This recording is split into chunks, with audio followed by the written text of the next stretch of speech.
Here we go. Our first ride on the Columbia Carousel this year. Cats. Yeah, and we got the cats. Oh yeah, El Michelle knows how to pick them. Rocking out with Nolan on the bacon.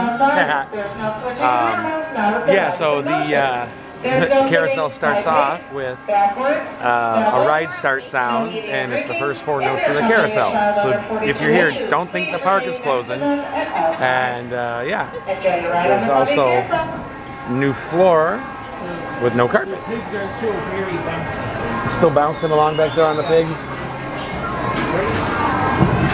Oh, that was a thud. I mean, like, yeah, watch this guy. Let's see. Yes. It's just the pink. Sorry, I didn't want to take a crotch shot of Nolan, so yeah.